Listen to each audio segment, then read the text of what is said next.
లేకపోతే ఖచ్చితంగా తగిన ఉద్యమాలు జరుగుతాయని మాత్రం చెప్పగలరు. రైట్ కిరణ్ గారు. సార్ ఒకటి సార్, వీళ్ళ ఉద్యమాలు ఎలా చేస్తారో మనం చూసాం కదా ఢిల్లీలో. జగన్మోహన్ రెడ్డి గారు 8 కిలోమీటర్లు వెళ్తానికి హెలికాప్టర్లు వెళ్ళిన రోజులు చూసాం. కోట్ల రూపాయలు ఖర్చు పెట్టుకుని స్పెషల్ ఫ్లైట్లో ఎక్కిళ్ళిన పరిస్థితులు కూడా చూసాం. కానీ మొన్న మామూలుగా అంటే ఆర్డినరీ ప్యాసింజర్ ఫ్లైట్లో, అంటే సామాన్య ప్రజలు ఎవరు వెళ్తారో ఏ ఫ్లైట్లో అయితే వెళ్తారో అందులో కూర్చుని ప్రయాణం చేసిన పరిస్థితి. అంటే అధికారం ఉన్నప్పుడేమో దుర్వినియోగం చేసి ప్రజాధనాన్ని, అధికారం కోల్పోయిన తర్వాత తాను కూడా సామాన్యుడినే అని గుర్తొచ్చినట్టుంది. నార్మల్గా పబ్లిక్ వెళ్ళే ఫ్లైట్లో ఆయన వెళ్ళటం జరిగింది. అయితే వీళ్ళు ఢిల్లీలో ఏదో పెద్ద మేము ఢిల్లీని షేక్ చేసాము, దేశాన్ని ఊపేసామని ఏదో ఆ భ్రమలో ఉన్నట్టున్నారు. ఎవ్వరూ పట్టించుకోలేదు సార్ ఢిల్లీలో. జగన్మోహన్ రెడ్డి గారు చేసే ధర్నా కానీ, జగన్మోహన్ రెడ్డి గారు చేసిన దీక్ష కానీ ఢిల్లీలో ఎవ్వరూ పట్టించుకోలే. ఎందుకంటే జగన్మోహన్ రెడ్డి గారు అక్కడ అమాయకమైన ఫేస్ పెట్టి మీడియా ముందు నన్ను దాడులు చేస్తున్నారు, నా మీద కక్షపూరితంగా మా పార్టీ కార్యకర్తల నాయకుల్ని దాడి చేస్తా ఉన్నారంటే, అంటే మొన్నటి దాకా రాష్ట్రాన్ని అతలాకుతలం చేసి రావణ కాష్టం చేసి అందరి మీద దాడులు చేసి ప్రశ్నిస్తే దాడులు చేసిన జగన్మోహన్ రెడ్డి గారు ఏంటి ఇంత అమాయకుల్లాగా మారిపోయారు అని చెప్పి అక్కడ నేషనల్ మీడియా అంతా ముక్కును వేలేసుకుని, అంటే జగన్మోహన్ రెడ్డి గారి ఇప్పుడు చెప్పే మాటలు మళ్ళీ టీవీలో చూపిస్తే ప్రజలు ఆ ఛానల్స్ మీద విశ్వసనీయత కోల్పోతారు అన్న ఒక భయంలో వాళ్ళు ఆ న్యూస్ కూడా కవర్ చేయలే. కేవలం వైఎస్ఆర్సీపీ సోషల్ మీడియాలో మాత్రమే వచ్చింది అది. ఎవరు కూడా ఈ రోజున జగన్మోహన్ రెడ్డి గారు చెప్తున్న మాటల్ని నమ్మే పరిస్థితిలో లేరు సార్. 30 మంది చనిపోయారని చెప్తా ఉన్నారు. ఒక జనరల్ గా జరిగిన గొడవని, అంటే ఇద్దరు సామాన్యమైన వ్యక్తులు కొట్టుకుని అందులో ఒక అతను ఇంకొక అతను చంపితే దాన్ని కూడా పార్టీలకు పులిమి. అంటే వీళ్ళకి ఫస్ట్ నుంచి అలవాటే కదండి. వీళ్ళ బాబాయిని వీళ్లే గొడ్డలతో నరికేసుకుని టీడీపీ చంపేసింది, లేకపోతే చంద్రబాబు నాయుడు గారు చంపించారని ఆ రోజున ఏదైతే చెప్పారో, ఈ రోజున వాళ్ళిద్దరు కార్యకర్తలు, వైఎస్ఆర్సీపీ కార్యకర్తలు ఇద్దరు కొట్టుకుని వాళ్ళల్లో ఒక అతను ఇంకొక అతను హత్య చేస్తే దాన్ని కూడా పార్టీలకు పులిమి రాజకీయంగా ఇప్పుడు మా మీద రుద్దాలని చెప్పి ప్రయత్నం చేశారు. షర్మిల గారు చాలా క్లారిటీగా చెప్పారు కదా, మేం కాదు కదా, తన ఇంట్లో కుటుంబ సభ్యురాలు తన సోదరి ఆవిడ చాలా క్లారిటీగా చెప్పారు జగన్మోహన్ రెడ్డి గారు చేస్తున్న కుట్ర.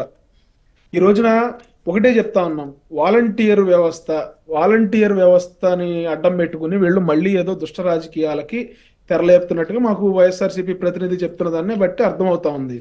మీరు పోరాటాలు చేస్తే ఖచ్చితంగా మీరు ఒక 20 మంది 30 మంది తప్ప ప్రజలు ఎవరు కూడా మీతో నడిచే పరిస్థితిలో లేరు.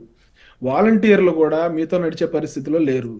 1,00,000 మంది పైచిలకు వాలంటీర్లు ఎందుకు రాజీనామా చేశారో మీరు క్లారిటీ ఇవ్వాల్సిన అవసరం ఉంది. మీరు 1,30,000 ఉద్యోగాలు ఇచ్చామని చెప్తా ఉన్నారు. నేను ఒకటే సూటిగా ప్రశ్నిస్తా ఉన్నా, సంవత్సరానికి 2 లక్షల జాబులతో జాబ్ క్యాలెండర్ క్రియేట్ చేస్తానని చెప్పిన జగన్మోహన్ రెడ్డి గారు, మోసం చేసిన జగన్మోహన్ రెడ్డి గారు 5 సంవత్సరాల్లో 10 లక్షల జాబులు కదా ఆయన ఇవ్వాలి. 10 లక్షల జాబులు కదా మీరు ఇవ్వాలి. అంటే 2 సంవత్సరాలు కరోనా వచ్చింది మధ్యలో. ఏంటి సార్? కరోనా వచ్చింది మధ్యలో. కరోనా వచ్చి యాక్చువల్ గా జగన్మోహన్ రెడ్డి గారిని సేవ్ చేసిందండి. కరోనా సేవ్ చేసింది. ఇందాక పాపం ఆయన చెప్పింది ఒక పాయింట్ అయితే కరెక్టే. వాలంటీర్ వ్యవస్థ ఎంతో కొంత కరోనా టైంలో వాళ్ళు సేవ చేశారు. కానీ మీరేం చేశారు? కనీసం బ్లీచింగ్ ఇచ్చారా? కనీసం వాళ్ళకి పీపీఈ కిట్లు ఇచ్చారా? కనీసం మాస్కులు ఇచ్చారా? మీరు వాలంటీర్ వ్యవస్థని మాలాగా జనసేన పార్టీ తరపున మా కార్యకర్తలు, మా నాయకులు, మేమంతా కూడా ప్రాణాలకు తెగించి కూరగాయలు, నిత్యావసర సరుకులు మేము ప్రజలకు పంచబట్టి జగన్మోహన్ రెడ్డి గారు ప్యాలెస్ లో కూర్చున్నారు ఆ రోజున ప్రశాంతంగా. మేమెవ్వరం వాలంటీర్గా మేము సాయం చేయడానికి మేము ముందుకు రాకపోతే, వాలంటీర్ వ్యవస్థ వాళ్ళు ప్రాణాలకు తెగించి వాళ్ళు కాపాడకపోతే జగన్మోహన్ రెడ్డి గారి ప్రభుత్వం ఆ రోజే కుప్పకూలిపోయేది. కానీ వాలంటీర్ వ్యవస్థ మంచి సేవ చేశారు ఆ రోజున.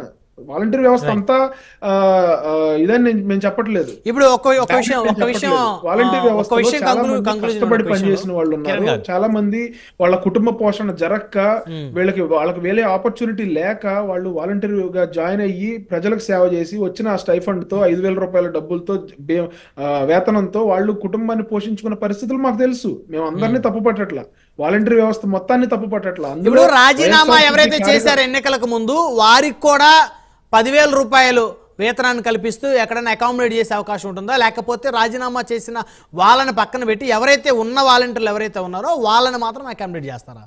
సార్ ఖచ్చితంగా ఇప్పుడు 10,000 రూపాయల ప్రతిపాదన ఏ రకంగా వాళ్ళకి ఇవ్వాలి, వాళ్ళకి ఏ ఎలిజిబిలిటీ చూసి ఇవ్వాలి, లేకపోతే జస్ట్ ర్యాండమ్ గా అందరికి జస్ట్ లైక్ దట్ ఇప్పుడు 2,500,000 మంది వాలంటీర్లు ఉంటే అందరికి 10,000 ఇచ్చేయాలా, లేకపోతే రాజీనామా చేసిన వాళ్ళు ఎవరు, ఇంకా మేము ఇంట్రెస్టెడ్ గా ఉన్నాము అంటే వాలంటీర్ అంటే ఏంటి సార్? స్వచ్ఛందంగా సేవ చేసేవాళ్ళు వాలంటీర్ అంటారు కదా. వాలంటీర్ అంటే స్వచ్ఛందంగా సేవ చేసేవాళ్ళు పనిచేసేవాళ్ళు కదా. ఇప్పుడు వాళ్ళకున్న క్వాలిఫికేషన్స్ ఏంటి, వాళ్ళని ఎట్లా అకామిడేట్ చేయాలి, బీటెక్ చదివినోడు ఉన్నాడా, డిగ్రీ చదివినోడు ఉన్నాడా, లేకపోతే ఇంటర్ చదివిన వాళ్ళు ఉన్నారా, వాళ్ళని ఎక్కడ అకామిడేట్ చేయాలి, వాళ్ళలో ఇంకా చేయటానికి ఇంట్రెస్ట్ గా ఉన్న వాళ్ళు ఎవరు, లేకపోతే మా పొద్దు మేము బయటికి పోతాం అనుకునే వాళ్ళు ఎవరు, ఇదంతా కూడా ఒక ప్రణాళికబద్ధంగా ఒక డేటా తెప్పించుకుని దాన్ని నీట్ గా స్ట్రీమ్ లైన్ చేసి ఆ స్ట్రాటజిక్స్ ని బట్టి ప్రభుత్వం నిర్ణయం తీసుకుంటుంది సార్. ఇప్పుడు వీళ్ళేదో వాలంటీర్లను రెచ్చగొడదామని లేకపోతే ప్రజలను రెచ్చగొడదాం ఏమైపోలా ప్రభుత్వం వచ్చి ఒక 4 రోజులు అవుతుంది. వాళ్ళు ఏదైతే చెప్తా ఉన్నారో పెన్షన్లు ఇచ్చేయడానికి, ఇంటింటికి డోర్ టు డోర్ పెన్షన్లు ఇవ్వడానికి వాలంటీర్లను వాడుకున్నామన్నారో, విలేజ్ సిబ్బందిని యూజ్ చేసుకుని లాస్ట్ మంత్ పెన్షన్లు ఇచ్చారు కదా ప్రశాంతంగా. మరి ఈ నెల కూడా మళ్ళీ 2వ తారీఖు రాబోతా ఉంది, మళ్ళీ సంబంధం లేకుండా స్మూత్ గా జరిగే ఒక ప్రక్రియని, స్మూత్ గా జరిగే ఒక కార్యక్రమాన్ని జటిలం చేసిన తర్వాత ఆయనే ఒక సొల్యూషన్ పెట్టి జగన్మోహన్ రెడ్డి గారు అసలు ఇదే బ్రహ్మాండమైన సొల్యూషన్, దీనికి ముందు అసలు ప్రజలంతా అసలు తిండి తినలేదు, ప్రజలంతా మంచినీళ్ళు తాగలేదు, నేను వచ్చిన తర్వాతే ప్రజలంతా కూడా సంతోషంగా ఉన్నారు అనే ఒక బిల్డప్ ఏదైతే లాస్ట్ 5 సంవత్సరాలుగా ఇచ్చారో, ఇంటింటికి వెళ్ళి సార్ ఇప్పుడు నేను మీకు సాయం చేశాను అనుకోండి, నేను అందరికీ చెప్పి డప్పు కొట్టుకోకూడదు. ఇప్పుడు బ్రహ్మనాయుడు గారికి 100 రూపాయలు ఇచ్చి నేను బ్రహ్మనాయుడు గారికి 100 ఇచ్చాను అని చెప్పి అందరి ముందు మీ దగ్గరికి వచ్చి ఇచ్చానా లేదా అంటే ఎవరికి మండదు సార్. ఇప్పుడు ప్రతి ఒక్కరికి ఆ సెల్ఫ్ రెస్పెక్ట్ ఉంటుంది కదా. మీరు 2,000 ఇచ్చానని చెప్పి మొత్తం బాగా ఉంది, మొత్తం ప్రపంచం అంతా అలర చేస్తే సాయమా లేకపోతే పబ్లిసిటీ? డబ్బు కొట్టుకోవడం చేతగాంది వైఎస్ఆర్ కాంగ్రెస్ పార్టీ కార్యకర్తలకి చేసిన సహాయాన్ని కుడి చేతిది ఎడం చేతి చేయటం కూడా తెలియకుండా చేసుకున్నాం సార్, అందుకోడిపోయాం మేము. ఎట్లా సార్ అది? సార్ ఎందుకు సార్ ఎట్లా అబద్ధాలు ఆడతారు? జగన్మోహన్ రెడ్డి గారు బటన్ నొక్కాను అని ప్రజలు ఇంటికి వెళ్ళి ఇలాంటి పేపర్ ఒకటి తీసుకెళ్లి, బ్రహ్మనాయుడు గారు ఇలాంటి పేపర్ ఒక పాంప్లెట్ ఒకటి తీసుకెళ్లి, అమ్మా 10,000 రూపాయలు వచ్చినాయా? వచ్చినాయి. అమ్మా 500 వచ్చినాయా? వచ్చినాయి. మీకు ఎంత వచ్చినాయి అమ్మా? 50,000 వచ్చినాయండి. 50,000 వచ్చినాయి అని చుట్టూతో ఒక 200 మందిని పెట్టుకుని మీకు ఒక సంవత్సరానికి ఒక 50,000 మీ చేతికి ఇచ్చి మొత్తం వాళ్ళని పరువు తీసి, వాళ్ళ సెల్ఫ్ రెస్పెక్ట్ దెబ్బతీసి, వాళ్ళని ఇబ్బందులకు గురి చేసి, సార్ ఏంటి సార్ పబ్లిసిటీకి ఎన్ని కోట్లు ఖర్చు పెట్టారు సార్? పబ్లిసిటీకి 18,000 అని వాళ్ళు బజార్ అమ్మడి తిరిగి బజార్లో కూలీలకు ఇచ్చినట్టుగా చెప్పారు బ్రహ్మనాయుడు గారు. ఇప్పుడు సరిహద్దు రాళ్ళు ఉంటాయి కదా, పొలాల్లో సరిహద్దు రాళ్ళు ఉంటాయి కదా, భూ హక్కు సర్వే అని చెప్పి వీళ్ళు సర్వే చేయించి సరిహద్దు రాళ్లకి దాని మీద జగన్మోహన్ రెడ్డి గారి ఫోటోలు వేయించుకోవటానికి జగన్మోహన్ రెడ్డి గారు పెట్టిన ఖర్చు 760 కోట్ల రూపాయలండి. 760 కోట్ల రూపాయలు. ఈ రోజున అవి తీసేయాలంటే, దాని మీద ఆయన ఫోటో తీసేయాలంటే మళ్ళీ 15 కోట్ల రూపాయలు ఖర్చు అవుద్దంట. పబ్లిసిటీ ఎవరికి లేదండి? పబ్లిసిటీ పిచ్చి లేదా మీకు?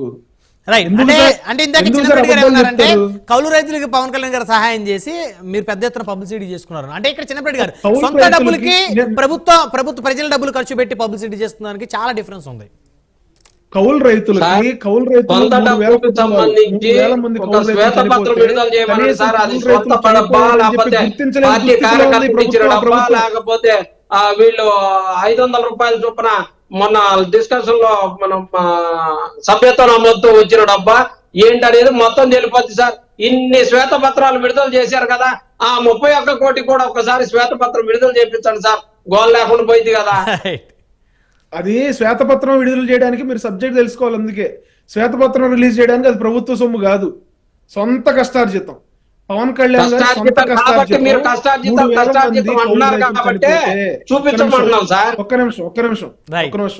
పవన్ కళ్యాణ్ గారు మంగళగిరి పార్టీ ఆఫీస్ లో తన బ్యాంక్ అకౌంట్ లో ఎంత డబ్బులు ఉన్నాయి, పార్టీ అకౌంట్ లో డబ్బులు ఎంత ఉన్నాయి, మొత్తం కూడా క్లియర్ కట్ గా ఆయన డేటాతో సహా ఆయన చదివి వినిపించారు. మీకు ఆ వీడియో కావాలంటే బ్రహ్మనాయుడు గారికి పంపిస్తాను, ఆయన ద్వారా మీరు తెలుసుకోండి. కాదు ఇప్పుడు కనీసం ఒక్క నిమిషం బ్రహ్మనాయుడు గారు, కనీసం రైతులకి ఒక్క నిమిషం సార్, 3,000 మంది కౌలు రైతులకి పవన్ కళ్యాణ్ గారు డబ్బులు ఇచ్చారని ఇప్పటికైనా ఒప్పుకుంటున్నారు వైఎస్ఆర్సీపీ వాళ్ళు? కనీసం 3,000 మంది కౌలు రైతులు చనిపోయారనైనా మీరు గుర్తిస్తున్నారా? ఇప్పటికైనా వాలంటీర్ వ్యవస్థ ఇప్పటికన్నా పనిచేసిందని ఇందాక మీరు అన్నారు చూడండి, కరోనా సమయంలో వాలంటీర్ వ్యవస్థ బాగా పనిచేసిందని చెప్పేసి దాన్నైనా ఒప్పుకున్నారు, సంతోషం సార్. ప్రతిదానికి కూడా కౌంటర్ ఉంటుంది సార్ దానికి. మీరు కౌంటర్ అని మీరు అనుకుంటే కాదు, అది కౌంటర్ అని ప్రజలు ఫీల్ అవ్వాలి. కౌంటర్ అని మీరు అనేసుకుంటే ఎలాగా? వాలంటీర్ వ్యవస్థ ద్వారా ప్రజలు ఫీల్ అయ్యారు, సమయం లేదు. రాము గారు రాము గారు లైన్ కట్టినట్టుంది. కాదు బ్రహ్మనాయుడు గారు వాలంటీర్ వ్యవస్థ అందరూ దుర్మార్గం మేము చెప్పలేదు కదా. వాలంటీర్ వ్యవస్థ అసలు పని చేయలేదని మేము చెప్పలేదు కదా. కొంతమంది ఏ వ్యవస్థలోనైనా కిరణ్ గారు, ఏ వ్యవస్థలోనైనా మంచి అధికారులు ఉంటారు, అవినీతి. మేము అదే చెప్పాం సార్. ఏ పార్టీలోనైనా మంచి నాయకులు ఉంటారు, అవినీతి పరులైనటువంటి రాజకీయ నాయకులు. అన్ని వ్యవస్థలో 100% సక్రమంగా ఉండదు. మేము అదే చెప్పాం. ఏదేమైనప్పటికీ కూడా ఇచ్చినటువంటి హామీలు మీరు అమలు చేయాల్సిన బాధ్యత కూటమి ప్రభుత్వం మీద ఉంది. హామీలు అమలు చెయ్యకపోతే ప్రశ్నించే బాధ్యత అటు ప్రతిపక్ష పార్టీలకు ఉంది, అలాగే మా మీడియా వ్యవస్థలకు కూడా ఉంది. చూద్దాం మరి ఏ మేరకు ఇచ్చిన హామీలు మీద డ్రామాలు ఆడమని లేదు. ఇచ్చిన ప్రతి హామీ సార్ ఇందాక నేను చెప్పాను కదా, 15,000 18,000 చీటీ పాట పాడినటువంటి చెప్పినటువంటి హామీని తుంగలో తొక్కేటటువంటి వ్యవస్థ ఇప్పటికే తల్లి దగ్గర నుంచి సమయం లేదు.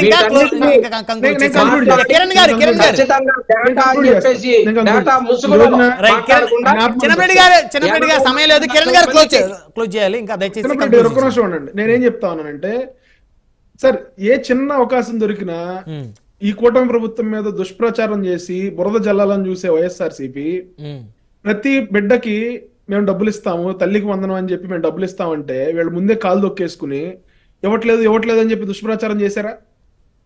తర్వాత వాళ్ళే నాలుగు కరుచుకున్నారా? నేనేమంటానంటే మీరు సమయం లేదండి. చిన్నప్పటి గారు, కిరణ్ గారు దయచేసి సమయం లేదు. సో మీరు ఇవ్వము అంటేనే వారు ప్రశ్నించేది.